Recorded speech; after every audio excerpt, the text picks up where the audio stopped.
like a Hellcat.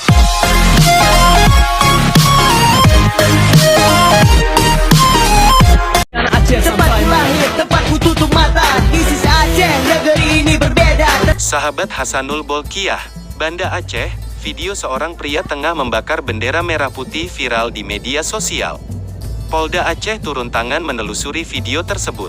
Lagi kita telusuri, kalau ada hasil, kita tindak lanjuti, kata Kabid Humas Polda Aceh Kombes Winardi saat dimintai konfirmasi Detikcom, Sabtu, tanggal 30 Januari tahun 2021.